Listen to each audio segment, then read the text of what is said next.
The stars looked cold and distant through the viewing window of the Terra Nova, as Commander Jake Morrison watched the empty space where New Eden Colony should have been sending signals.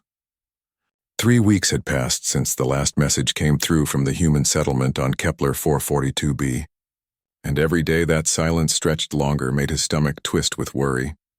Captain Lisa Hayes walked across the bridge toward him, her boots making soft sounds on the metal floor. Her face carried the same concern that had been eating at everyone aboard the ship since they left Earth space 2 months ago.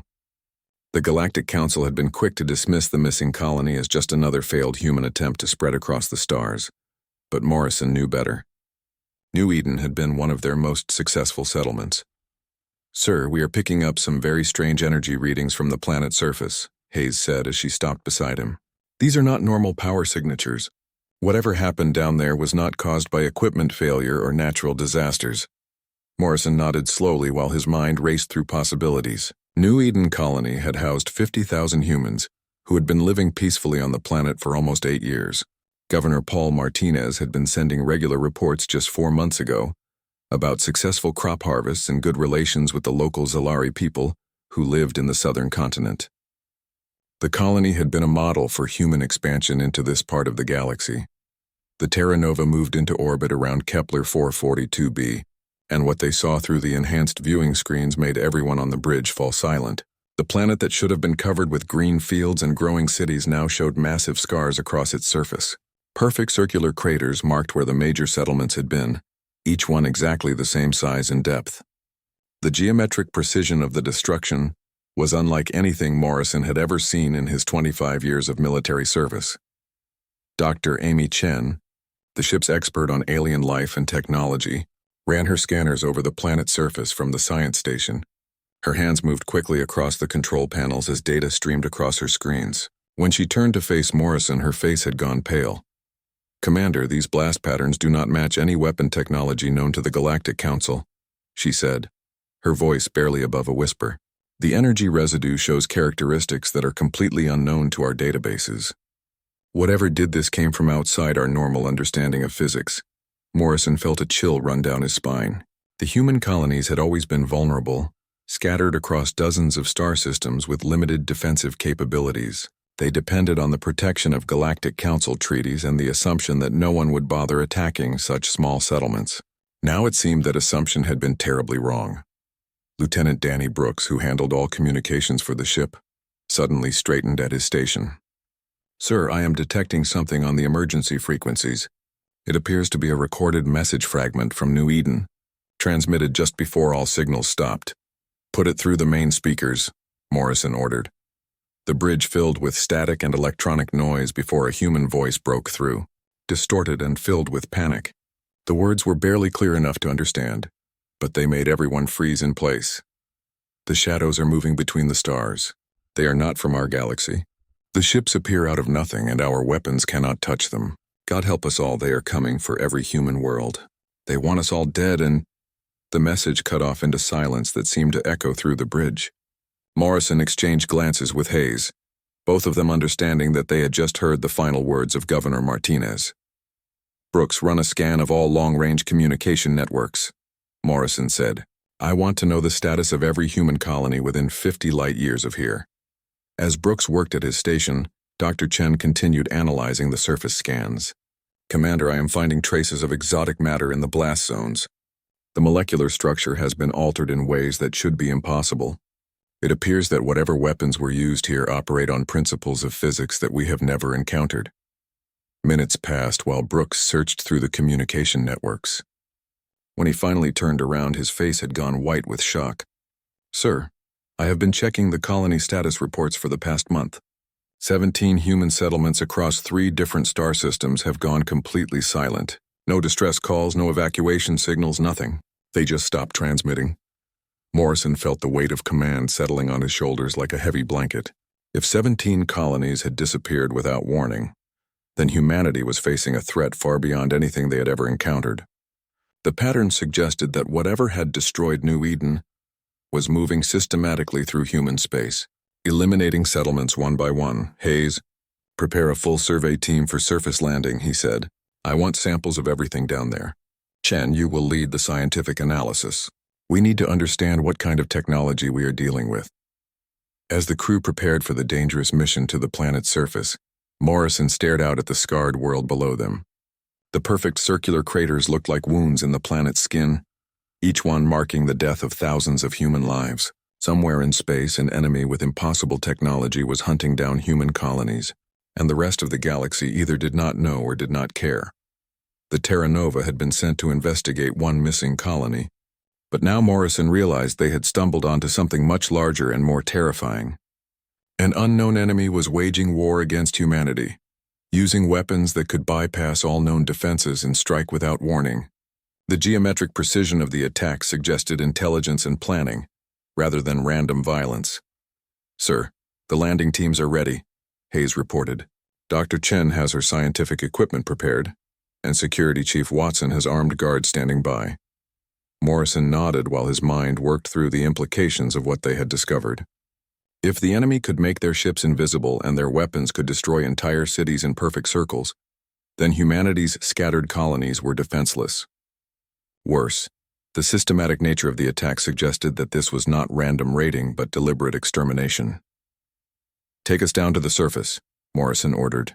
"We need answers, and we need them fast. If this enemy is moving from colony to colony, then every human settlement in this part of the galaxy is in immediate danger."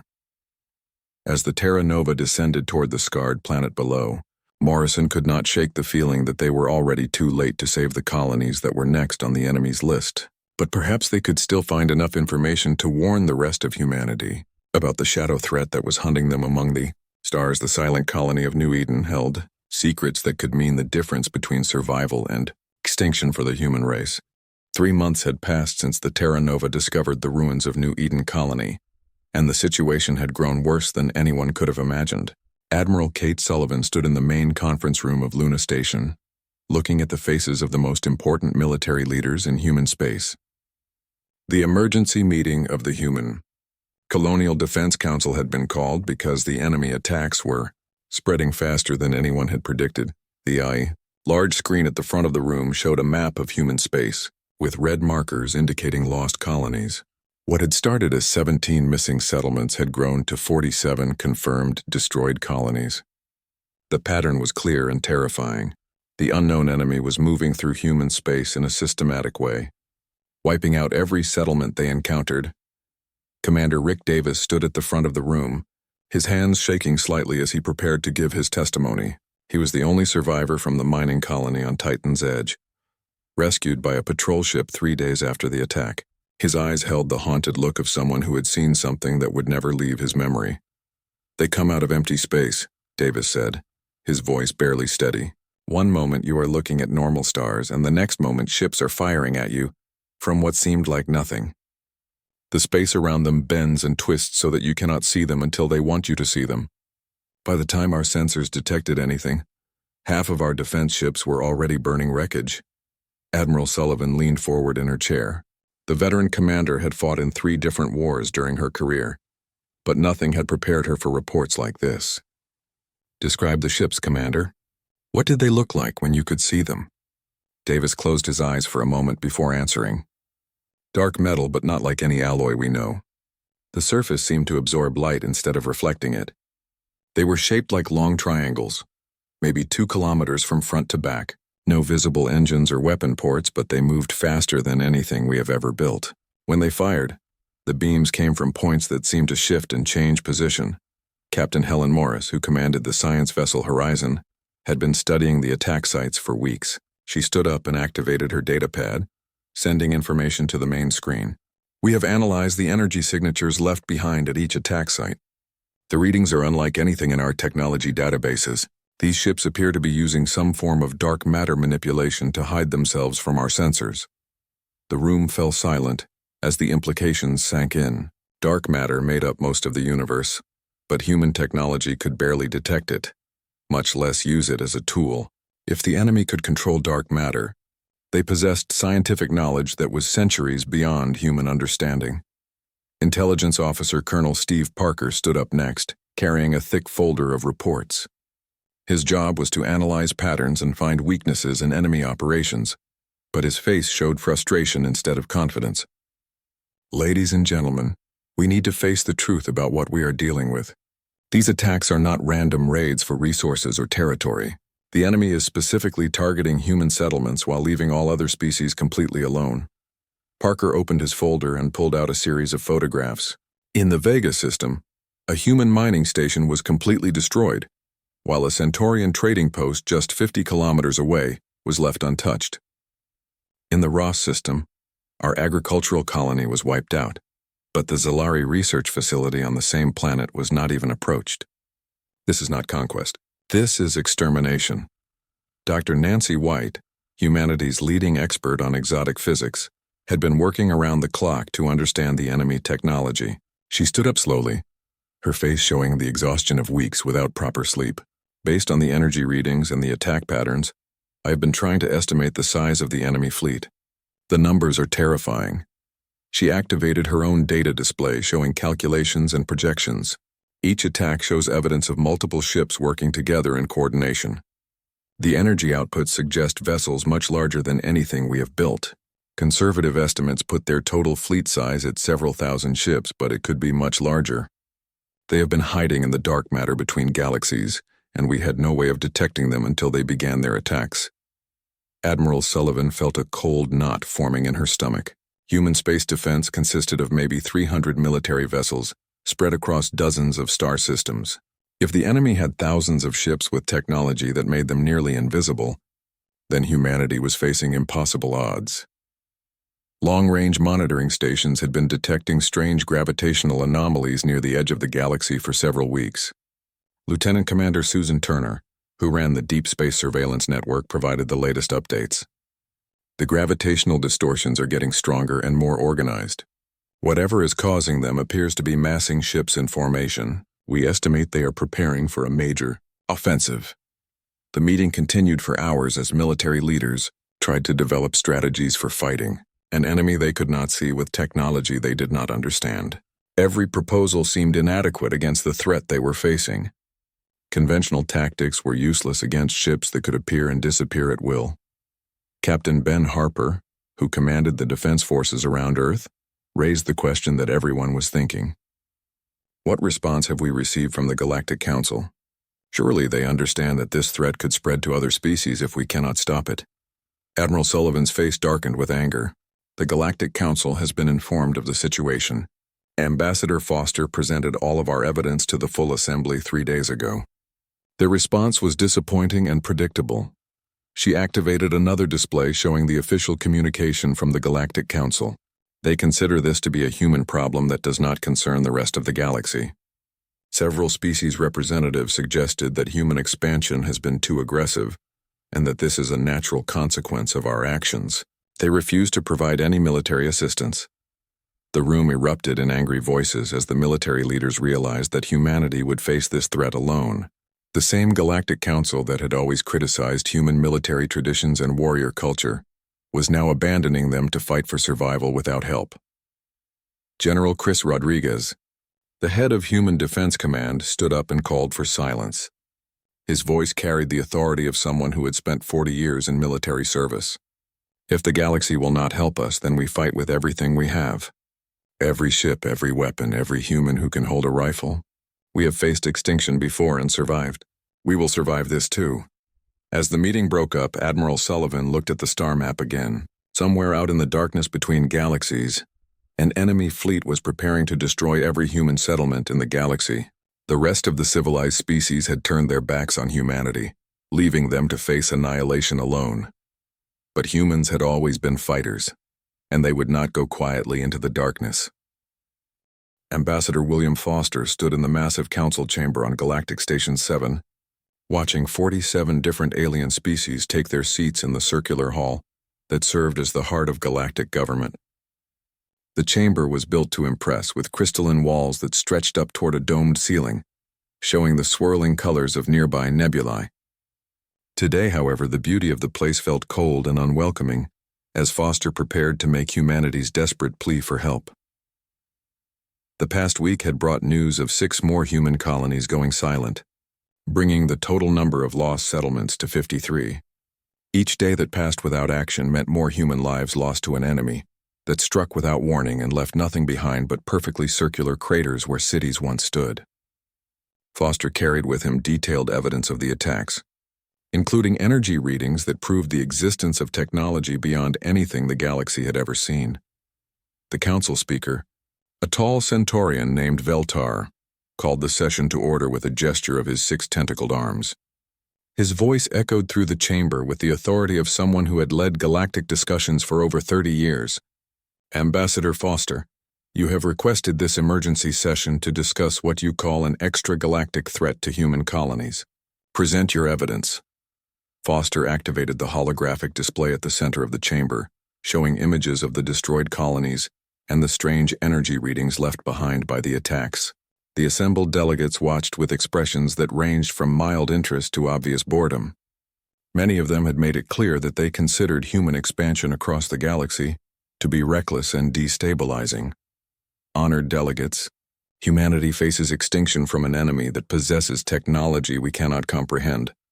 Foster began, his voice carrying across the chamber. These attacks are systematic and targeted specifically at human settlements. The evidence shows that this enemy has the capability to remain completely invisible until they choose to attack, and their weapons can destroy entire cities in seconds.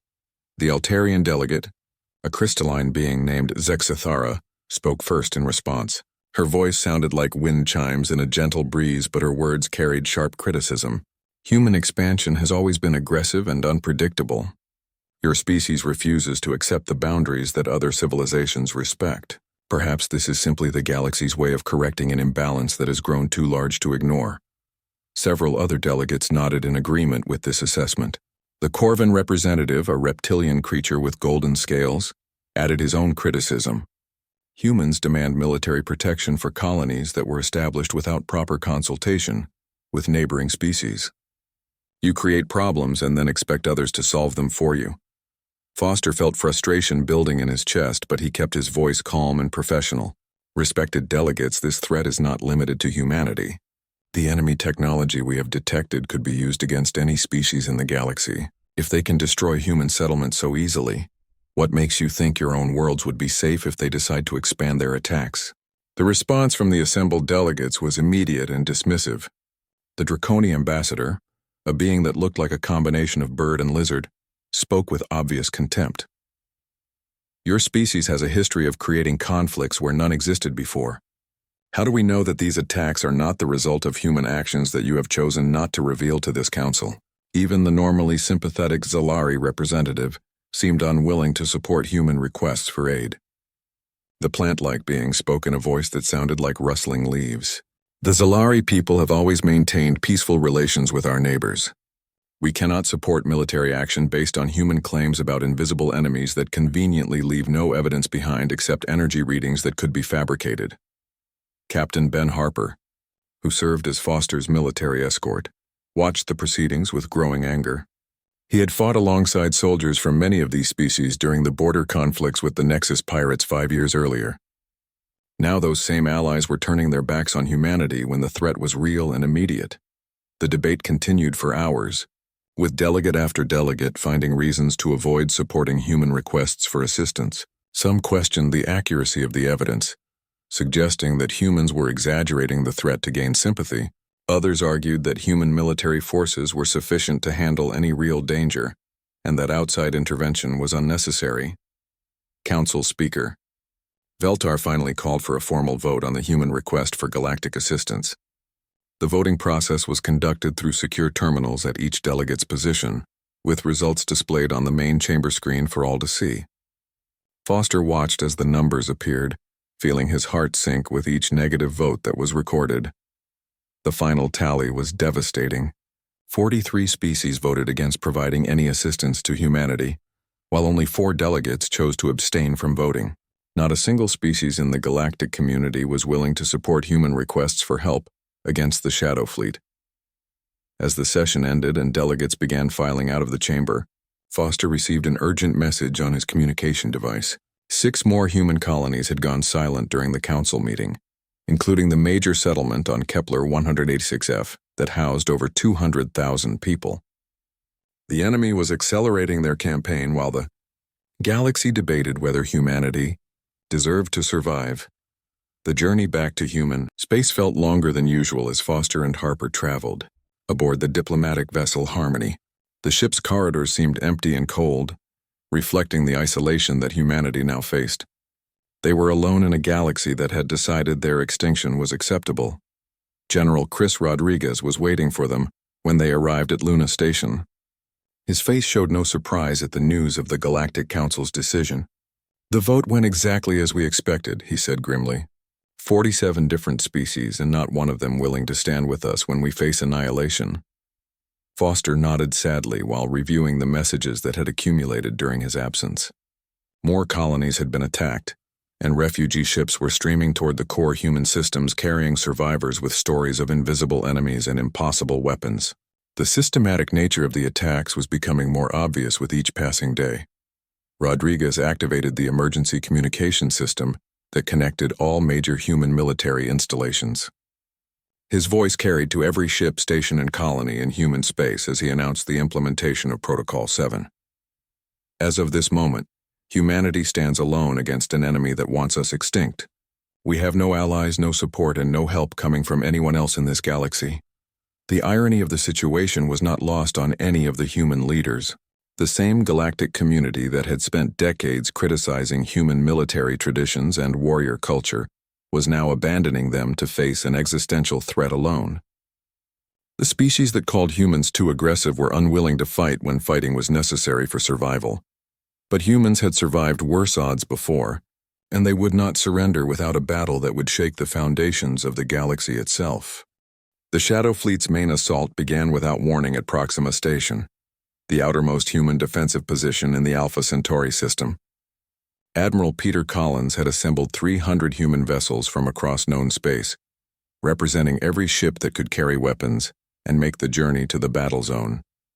The collection included military cruisers, converted cargo haulers, mining ships fitted with plasma cannons, and even passenger liners equipped with defensive systems.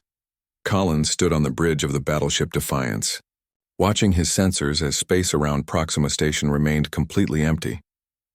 Intelligence reports suggested that thousands of enemy ships were approaching, but human technology could detect nothing except the normal background radiation of deep space. The waiting was almost worse than battle, knowing that death could come from any direction at any moment. Lieutenant Commander Susan Turner piloted the destroyer New Hampshire as part of the forward screening force, her crew manning battle stations while staring at sensor displays that showed nothing but emptiness. The ship had been refitted with every detection system that human science could produce, but the enemy's cloaking technology remained completely effective against all attempts to pierce their stealth. The attack began when the space around Turner's ship suddenly filled with energy beams that seemed to come from nowhere.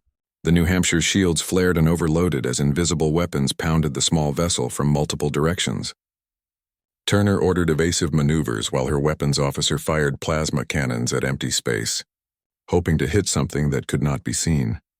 Then something unexpected happened that would change the course of the entire war. One of the New Hampshire's rapid-fire plasma bursts struck something invisible, and for just a moment a section of space rippled like water. The outline of a massive triangular ship became visible for 3 seconds before vanishing again. But that was enough time for Turner to target the distortion with her main guns. "All ships, this is New Hampshire," Turner broadcast on the emergency frequency while her weapons tore through the enemy vessel's hull. "Focus your fire on the distortion patterns in space. The plasma bursts can disrupt their cloaking for short periods. Look for the ripples and shoot at them." The information spread through the human fleet like wildfire as ship after ship began using the new tactic. Captain Tony Miller, commanding the converted freighter Boston, ordered his engineering teams to modify their weapon systems for rapid-fire operation. "Strip the safeties off everything," he commanded. "I want continuous plasma streams that can saturate entire areas of space." The battle raged for 18 hours as human ships learned to fight an enemy they could barely see. The cost was terrible, with over half the human fleet destroyed or crippled by the end of the engagement. Admiral Collins went down with the Defiance when a shadow ship materialized directly above his vessel and fired point-blank into the bridge. But the humans had proven that the enemy could be fought and defeated. Dr. Linda Brooks worked frantically in her hidden research station deep in the asteroid belt, analyzing the sensor data from the Battle of Proxima Station. Her team had been studying the enemy technology since the first attacks, and the new information from the battle provided the breakthrough they had been seeking. The enemy cloaking systems created a specific resonance frequency in the dark matter around their ships. If we can generate a broad-spectrum pulse at exactly the right amplitude, we should be able to strip away their stealth capabilities from entire fleets at once, Brooks explained to Admiral Kate Sullivan during an emergency conference call. The technology exists, but we need to build a completely new type of weapon system. The first test of the dark matter disruptor came 3 weeks later during the defense of Vega Colony. Commander Gary Nelson commanded the experimental cruiser Phoenix, which had been fitted with the prototype weapon system that Brooks and her team had designed. The ship looked like a normal human cruiser except for the massive energy collectors mounted along its hull and the unusual crystalline array at its bow. Nelson waited until his sensors detected the gravitational anomalies that indicated incoming shadow ships before activating the disruptor. The weapon drew power from the ship's entire reactor system and fired a pulse of energy that was invisible to human senses but devastated the dark matter fields around enemy vessels. Suddenly, the space around Vega Colony filled with hundreds of shadow ships that became visible all at once. The massive triangular vessels hung in space like dark daggers pointed at the human settlement, their hulls absorbing light and making them appear as holes in the fabric of space itself. For the first time, humanity could see the true scope of what they were fighting. The Shadow Fleet was enormous beyond anything human intelligence had estimated. Ships the size of small moons drifted among the smaller vessels, their surfaces covered with weapon ports and defensive systems that glowed with alien energy. The enemy had brought enough firepower to sterilize entire star systems. But now they were visible and vulnerable to human weapons. Human tactics evolved with frightening speed as commanders adapted to fighting an enemy they could finally see. Admiral Mary Foster pioneered the Ghost Hunter strategy, using small fast ships equipped with dark matter disruptors to probe enemy formations and mark targets for the heavier vessels. Captain Joe Martinez developed the Light Spear formation, where human ships would form a tight wedge and punch through enemy lines at maximum velocity. The converted mining vessel Pittsburgh, under Captain Linda Davis, proved that civilian ships could be as dangerous as military vessels when properly equipped. Her crew had filled the cargo holds with antimatter charges and turned their ship into a massive bomb that could destroy shadow vessels much larger than itself. The tactic was suicidal, but it worked with devastating effectiveness. Engineering teams across human space worked around the clock to retrofit every available vessel with dark matter disruptors and improved weapon systems. The passenger liner Starlight became a troop transport, carrying Marines trained for boarding actions against enemy ships. The cargo hauler Memphis was converted into a mobile repair facility that could patch up damaged vessels in the middle of battle zones. Human commanders learned to use their ships' superior maneuverability against the larger shadow vessels. The enemy ships were powerful and heavily armed, but they moved slowly and seemed to have difficulty changing direction quickly. Human fighters could dart between the massive vessels, striking at weak points and escaping before the enemy could respond effectively. The war that had begun with humanity facing extinction from an invisible enemy was transforming into something entirely different. The Shadow Fleet still outnumbered human forces by enormous margins, but they could no longer strike without warning from complete concealment. Every battle became a test of tactics, courage, and determination rather than a one-sided slaughter. As news of human victories spread through the galaxy, the same species that had refused to help began watching with growing interest and concern. 18 months after the first attack on New Eden Colony, Admiral Jake Morrison stood on the bridge of humanity's newest and most powerful warship, the Retribution. Around him stretched the largest human fleet ever assembled, over 2,000 vessels of every size and type that human engineering could produce.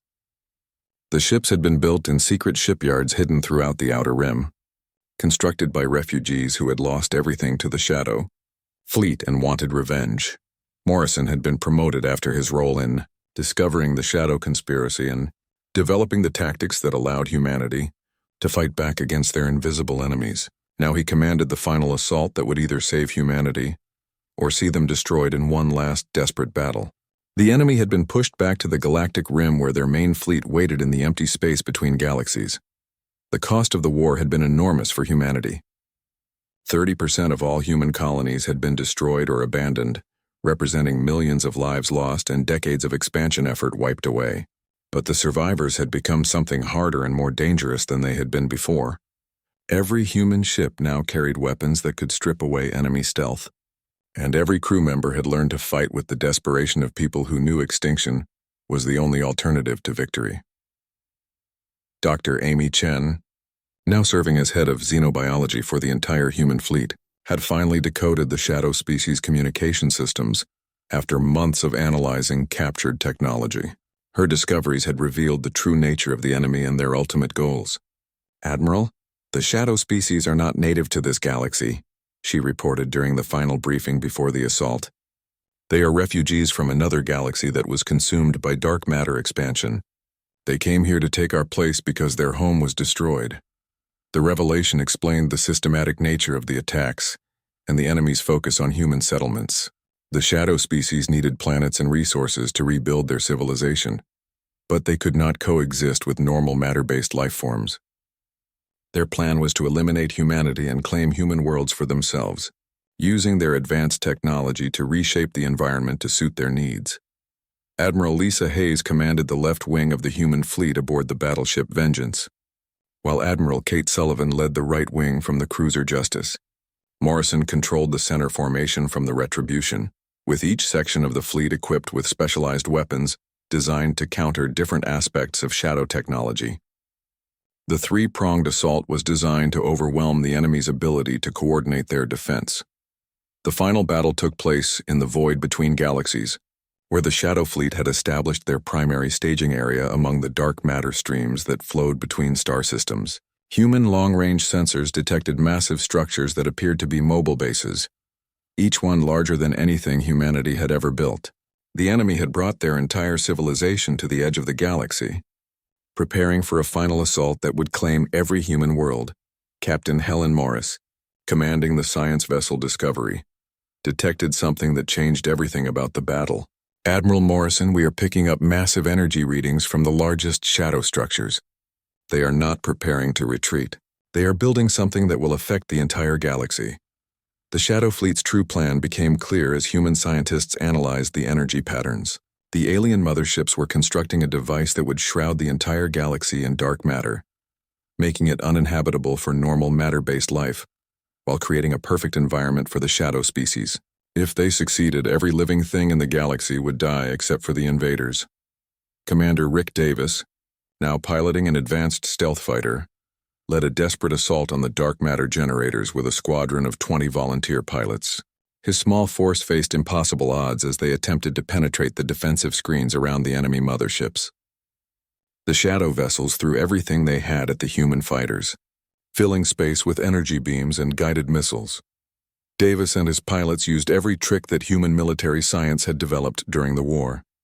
They flew through the dark matter streams to mask their approach, used the gravitational fields of nearby stars to slingshot past enemy defenses, and coordinated their attacks with precision that only came from months of fighting against impossible odds. One by one, the human fighters broke through the enemy lines and reached the massive generators. The final blow came from an unexpected source. Lieutenant Danny Brooks, who had been the communications officer aboard the Terra Nova when the war began, now commanded a modified science vessel equipped with the most powerful dark matter disruptor ever built. Instead of using the weapon to reveal enemy ships, he broadcast the disruptor frequency at maximum power directly into the Shadow Fleet's communication networks. The effect was immediate and devastating. The dark matter disruptor frequency overloaded every shadow ship's cloaking system simultaneously, causing a cascade failure that spread throughout their entire fleet.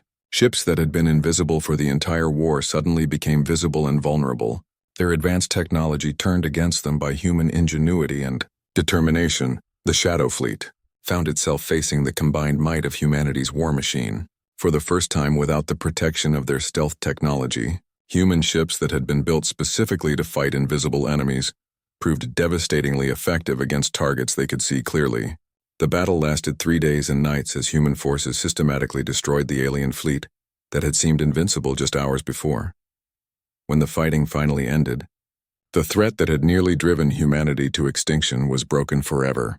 The surviving shadow ships fled into deep space, their invasion plans shattered and their technology advantages neutralized. The galaxy was safe from the extragalactic threat, saved by the species that the galactic community had written off as expendable. The human fleet's return to inhabited space brought an unexpected reception. The same galactic council that had refused to help during humanity's darkest hour now sought urgent meetings with the species that had single-handedly saved the galaxy. Representatives from 47 different species requested technology-sharing agreements and military cooperation treaties.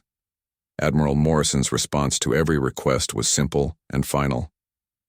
Humanity protects itself because we always have and we always will. The galaxy is safe because humans made it safe, not because anyone else cared enough to help when help was needed.